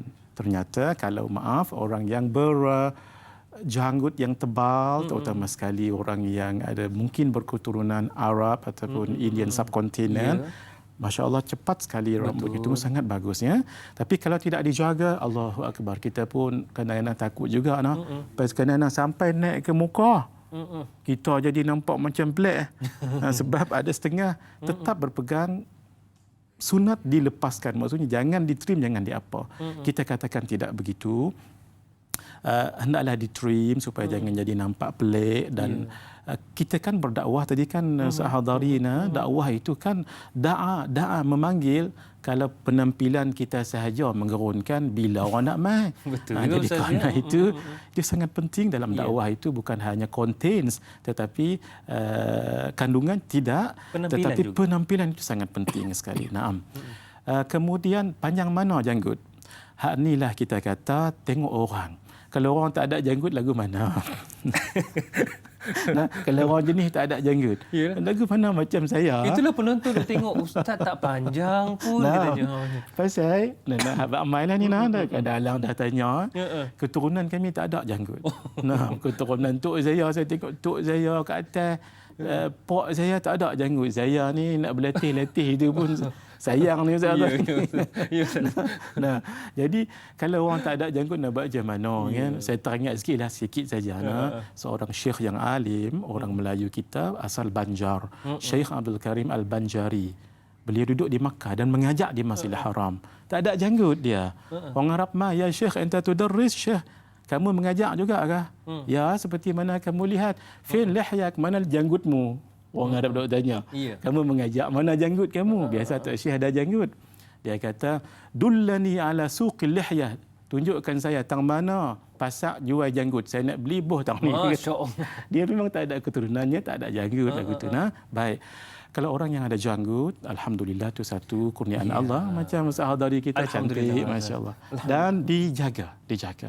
Jangan dia macam nampak tak eloklah, nanti orang tengok tak apa nak bagus. Jadi lagu mana panjang, payah nak jawab soalan ni. Bezaiba, kalau orang tak ada janggut lagu mana, jangan kata panjang. Tak panjang dah tak ada janggut. Maksudnya tidak adalah ukuran-ukurannya. Ya, tidak ada. Yang penting hendaklah baik dan bagus. Sebelum nak menjawab jubah dan songkok satu juga soalan mewakili saya dengarkan daripada penerbit suruh tanyakan. Mungkin mewakili para penonton juga. Bagaimana kalau ada yang ialah Ustaz kurang janggutnya tetapi macam-macam ikhtiar dilakukan, letak minyak tu minyak ni, jangan minyak tanah udahlah ya. Macam mana Ustaz, boleh ke Ustaz? Ya boleh, tidak salah. Sebab kalau boleh siapa tak mau janggut pasal kalau janggut ni kira kita boleh jagalah sikit akhlak kita. Bukan kata tak ada janggut tak ada jaga dah. Serupa juga orang kata pakaian tu tak penting, yang penting dalaman. Satu segi betul. Tapi satu segi tak betul. Pasal apa? Saya bagi contoh sikit Contoh ni daripada guru kami Syekh Ahmad Fahmi Zamzam. Lagu ni. Seorang ketua polis trafik. Ketua polis trafik ketika lampu di jalanan itu rosak dan beliau baru balik daripada solat subuh, maka tak ada yang boleh mengawal. Dia pun turun dengan pakaian kain pelikatnya, baju Melayu dan kopiah dan bagi arahan. Seorang ketua polis trafik di negeri tertentu. Agak-agak ada tak orang akan ikut arahan beliau? Beliau seorang ketua tu. Bandingkan dengan seorang pegawai polis trafik barangkali yang baru bekerja, tapi dengan pakaian seragamnya, ketika dia meniup whistle dengan pakaiannya seragam itu akan diikuti oleh orang. Penting tak yang namanya pakaian tadi itu. Jadi kerana itu paling bagus dua-dualah. Cerita tentang janggut sedikit tadi dibubuh minyak bon, minyak apa semua sekali, hukumnya tak mengapa. Pasal benda ni bukan benda yang haram. Ada yang berhasil, ada yang tak berhasil. Yang bukan janggut yang tumbuh, semut yang main. Ada juga. Itu minyak apa diletaknya tu Ustaz? Ala kulli hal, macam kawan saya Ustaz Hadarina, Allahu Akbar, tak payah buah apa. Dia pula kata cemuih. Nak rimai dengan ni, kita nak sangat janggut. Dia janggut cepat sangat tumbuh. Itu kurniaan Allah lah. Alhamdulillah. Baik Ustaz, menjawab soalan daripada sahabat kita tadi Kak Iyad tentang jubah dan juga songkok satu lagi. Jubah yang ketat tu. Jubah Nabi sebutkan Allah kana sallallahu alaihi wasallam yuhibbu al-qamis. Nabi sangat menyukai pakaian qamis ataupun bahasa biasanya gamis. Gamis ini ditafsirkan oleh ulama dalam pelbagai pandangan. Kalau di dunia Nusantara Melayu kita ini, gamis itu ataupun qamis itu adalah seperti jubah kita sekarang. Kalau orang di sebelah Indian subkontinen ditafsirkan dengan kurta. Pakaian kurta tu. Itu maksudnya tak seperti jubah kita. Ala kulli hal, penafsiran itu nak kepada maksud qamis itu. Qaf mim yasin, qamis. Oleh kerana orang Arab tak boleh sebut qaf sebahagiannya jadi ga. Sebab itu jadi gamis. Dia asalnya qamis. Jubah. Jadi apa jubah sekalipun. Tetapi hadirin, dalam etika berpakaian Nabi sebut dan ada adabnya. Sangat bagus sekali kalau kita berjubah, tapi jubah yang biar sesuai. Apa maksudnya? Dalam kesempurnaan berjubah itu tidak nampak bentuk tubuh badan. tidak nampak lekuk-lekuk tubuh badan itu. Muslimat berpakaian bagus, tapi kalau pakaian itu melekat sampai menampakkan bentuk tubuh dan sebagainya, jadi haram hukumnya. Jadi tak lengkap lagi. Jadi kerana itu jubah sangat bagus, tapi hadirin berfashion silakan, berwarna-warni silakan, apapun pattern whatever silakan, tetapi janganlah sampai yang tadi disebut terlalu juling mata orang Allahu tengok. Akbar. Jadi tambah lagi yang badannya barangkali orang panggil berketul-ketul jadi nampak semua benda tu. Jadi bukan orang dok tengok sunnah pakaian jubahnya tu, tapi ketul-ketul badan dan kesaduannya itu. Maaf ya. Baik. Yang seterusnya tadi tentang songkok ataupun kopiah. Adakah ia juga sunnah? Jawapannya ialah naam sunnah. Naam. Sebab Nabi pakai sesuatu yang menutup kepala. Yang penting menutup kepala, tapi lebih sunnah namanya imamah. Imamah itu adalah serban. Kana sallallahu alaihi wa alihi wasallam dakhala al-Makkah yawm al-fath wa ala ra'sihi imamatun sauda. Nabi sallallahu alaihi wasallam ketika masuk dalam Makkah tahun Fatah, pembukaan Makkah 8 Hijriah, di atas kepala Nabi serban yang berwarna hitam. Naam. Ada sebahagian orang mengatakan serban itu bukan sunnah sebab itu tradisi Arab, az-zayyul arabi. Maaf ya, Abu Jahal pun pakai serban contoh, dikatakan oleh orang tertentu. Betul, kita bukan ikut Abu Jahal tapi kita ikut Nabi Rasulullah. Atas niat kita. Atas niat kita. Yang kedua, Nabi selalu berserban. Kaedah menyebut al-muwadhabatu tufidu al-afdaliyata. Selalunya Nabi pakai serban itu menunjukkan kesunahannya dan afdalnya itu. Nabi kalau tidak berserban pakai macam ni, tapi bukan songkok lah. Dia macam kopiah. Ini sebelah Melayu saja, Nusantara. Jadi kalau orang pakai songkok itu sunnah tak? Naam, dalam arti kata menutup kepala. Sunnah juga. Baik, itu dia. Lega ustaz-ustaz kita. Saya biasa songkok macam mana ni katanya. Itu dia yang paling penting, menutup kepala ustaz ya. InsyaAllah. Baiklah, para penonton sekalian, ada beza antara tidur orang yang biasa dengan tidur yang ibadah. Macam mana tu? Nantikan selepas ini. Baiklah para penonton sekalian, biasakan diri untuk menjalani kehidupan norma baharu. Dakwah Biar Tanyalah Ustaz sampaikan. Biar tahu, jangan keliru. Kembali selepas ini.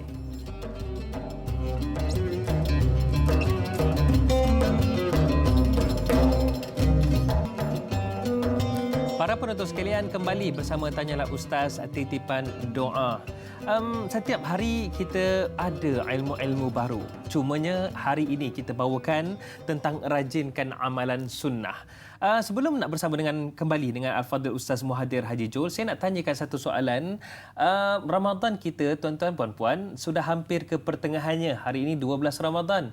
Bagaimanakah Ramadan kita? Adakah berbeza? Ataupun sekadar berbeza, tidak dapat ke bazar Ramadan? Itu dia, kita kena tanyakan diri kita. Termasuklah saya tanya diri saya sendiri. Paling penting insya-Allah.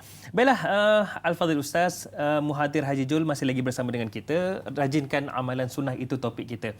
Baiklah Ustaz, tadi sebelum saya tinggalkan satu soalan kepada para penonton tentang tidur tu, saya sikitlah Ustaz ya. Nak tanyakan kembali ni Ustaz, bagaimana Ustaz, kita ni ada penyakit M. Kalau bahasa Jawinya mim. Apa itu? Malas. Macam mana Ustaz? Sedikit Ustaz ya, nak pujuk diri untuk rajin lakukan sunnah dan sunan itu. Baik. Antara caranya ialah manusia selalu termotivasi dengan ganjaran, dengan habuan. Maka nak kita beramal, kena tahu ganjarannya itu. Supaya kita dapat motivasi. Bila sebut tentang ganjaran, kejap lagi kita kongsikan bersama dengan para penonton. Terus setia hingga ke akhir rancangan insya-Allah. Baiklah Ustaz, tadi tentang tidur. Semua orang tidur. Tapi apa beza tidur yang biasa dengan tidur ibadah? Silakan Ustaz. Baik. Dalam Islam, sesuatu perkara yang namanya harus. Kita kena ingatnya dalam hukum Islam ada wajib, sunat, harus, makruh dan haram. Perkara yang harus yang kita bicarakan ini, kalau diniatkan baru dapat pahala. Sebagai contoh, minum itu harus. Tapi ketika minum dengan niat, nanti dapat berbicara dengan lebih lancar, baca Quran dengan lebih bagus, jadi sunat. Sama juga ketika tidur. Tidur tak dapat pahala, tak tidur tak dapat pahala. Tapi ketika tidur dengan niat, Masya Allah. Dapat pahala. Apa dia? Tidur, ya Allah malam ni nak bangkit untuk tahajud. Dapat pahala tahajud. Allahu Akbar. Dengan dia yang baik sahaja. Dan sudah pasti kalau kita tidur, jaga adab-adab dan sunnah Nabi SAW, bertambah lagi pahalanya. Contoh ya, kalau nak tidur itu berwuduklah. Berwuduk. Hendaklah kamu, kata Nabi, tahiru ajsadakum taharakumullah. Hendaklah kamu bersihkan jasad kamu, Allah akan bersihkan batin kamu. Kata ulama, bersihkan di sini bermaksud berwuduk. Wuduknya ni wuduk akalis salah. Hendaklah tawadda wuduk akalis salah. Berwuduklah kamu dengan wuduk seperti wuduk yang solat. Dan kalau nak cerita memang panjang ya, kita sikit saja adab-adab tidur ini. Berwuduk tadi sudah, kemudian Nabi sebut idza ataita madja'aka, kalau kamu datang, idza ataita firashaka, kalau kamu datang ke tempat tidurmu, fattaji' ala yaminika ala shaqqikal ayman.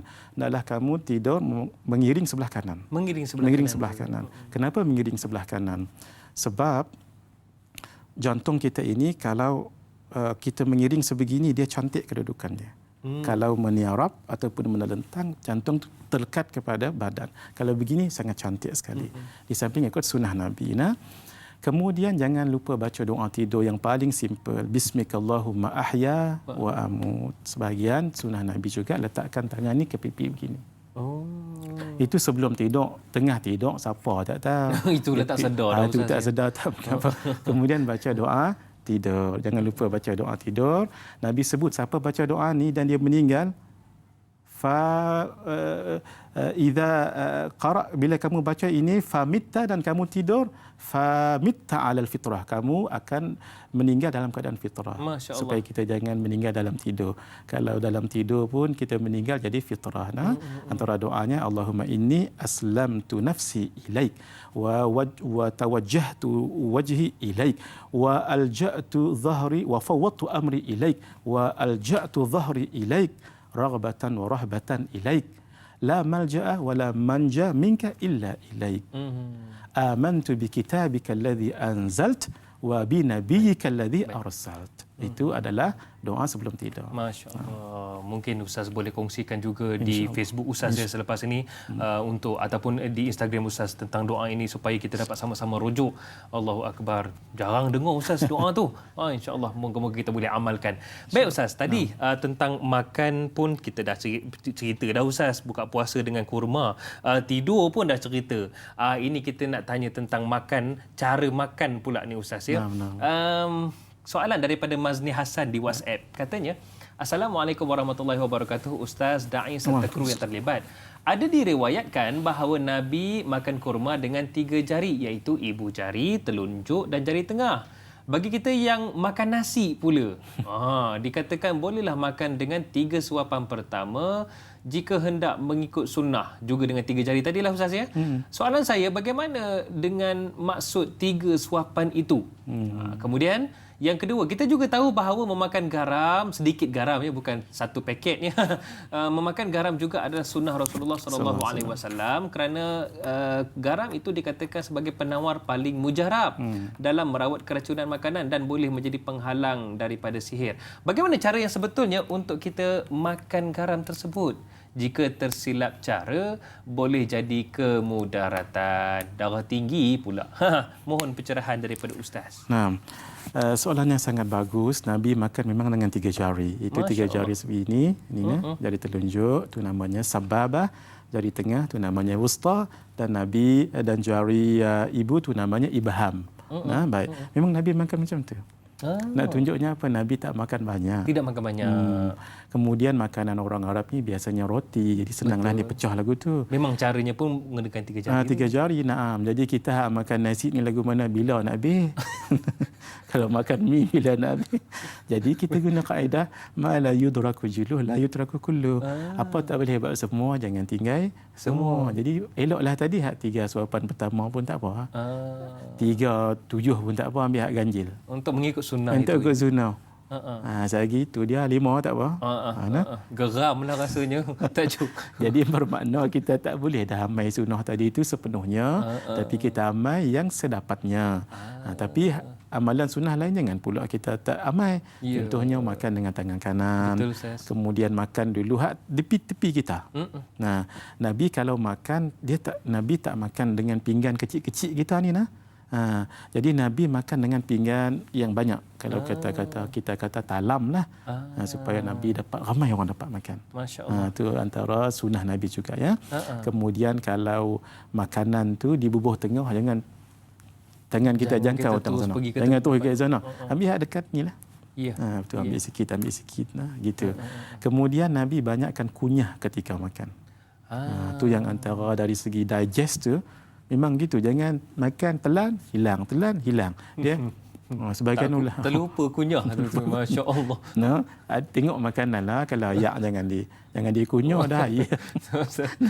Tengok jenis. Begitu juga kunyah kita Naam. Soalan yang keberapa tadi? Garam. Kadar mana tu? Naam. Sebahagian ulama mengatakan, kalau tak silap saya, tolong betulkan Ustaz Hadari dan lain, amalan Sayyidina Ali juga adalah pakai garam. Kami dulu diajak oleh masyayikh kami dengan ambil garam sebegini. Kalau tak silap saya, jari manis. Saya tak ada nak tanya bahasa Jepun. Saya pun tak ada nak tengok Nabi ambil dengan jari apa. Tapi makannya sebelum kita makan. 3. 1, 2, 3 tu yang Hadari sebut tadi. Jangan seraup 1, 2, 3. Sekadar di hujung. Cuma jari mana tak ingat saya jadi sebahagian ulama mengatakan garam itu bagus untuk 70 penyakit. Wallahu alam yang penyakit yang macam mana, tapi banyak kebaikan garam itu. Itu dia Ustaz ya. Paling penting ikut sunnah lah.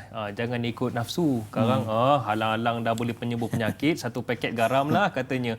Lain jadinya Ustaz ya. Okey Ustaz, satu soalan yang cantik juga kita bawakan daripada sahabat kita Lela Ella ni. Di Facebook katanya, Assalamualaikum Ustaz dan Da'i. Waalaikumsalam. Moga dirahmati Allah. Amin ya rabbal alamin.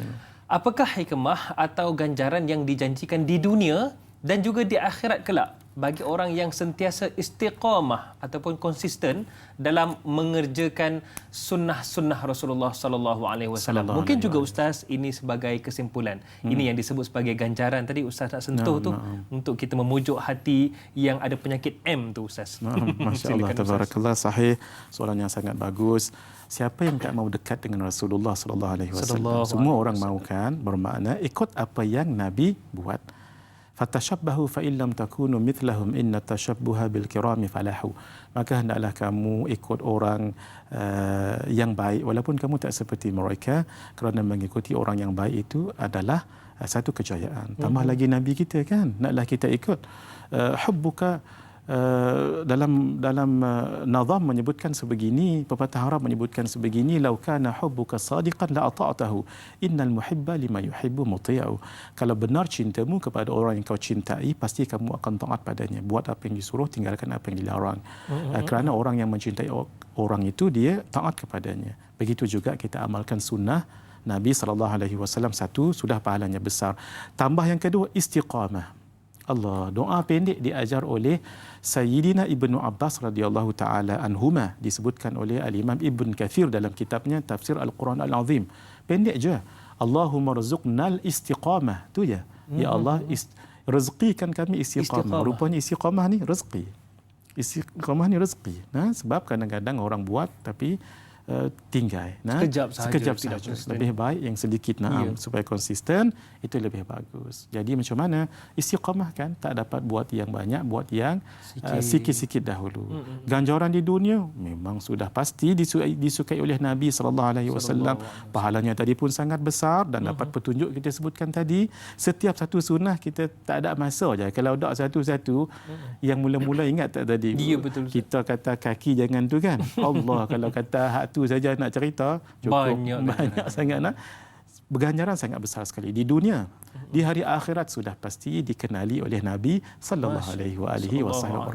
Cukup kalau Nabi sudah kenal kita, Allah itu satu kemuliaan yang sangat luar biasa. Itulah satu kemanisan yang kemuncak kemanisan Ustaz. Kemuncak kemanisan. Masya-Allah. Baiklah Ustaz, untuk kita konsisten terutamanya dalam bulan Ramadan ni untuk kita sama-sama amalkan sunnah, mungkin doa daripada Ustaz. Silakan Ustaz.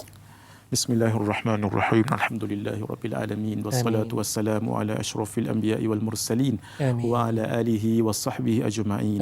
Allahumma barik lana fi hadha ash-shahri Ramadan wa a'inna 'ala as-siyami wal qiyami wa ghaddil basari wa hifdhil lisani wa qira'atil Qur'an ya Rahim ya Rahman ya Karim ya Mannan. Allahumma rzuqna al-istiqamah. Allahumma rzuqna al-istiqamah. Allahumma rzuqna al-istiqamah. Wa sallallahu ala khairi khalqihi wa nuri arshihi sayyidina Muhammad wa ala alihi wa sahbihi ajma'in.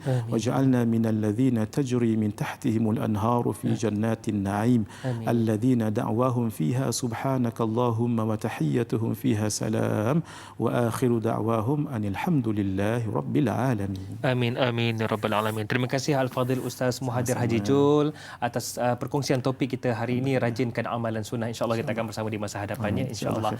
Baiklah para penonton sekalian, jangan lupa esok bersama dengan sahabat saya iaitu Da'i Aiman dan juga panel jemputan kita iaitu Al-Fadhil Ustaz Amran Yusof untuk topik perbincangan hina kerana maksiat. Itu dia, tanyalah Ustaz yang menanti esok, insyaAllah. Baiklah para penonton sekalian, selain Ramadan itu diturunkan panduan yakni Al-Quran, diutus juga Rasulullah SAW sebagai contoh ikutan dan panduan. Sama-sama manfaatkannya, insya-Allah. Amin ya rabbal alamin. Saya Da'i Hadari mohon permisi undur diri. Sehingga itu, assalamualaikum warahmatullahi wabarakatuh.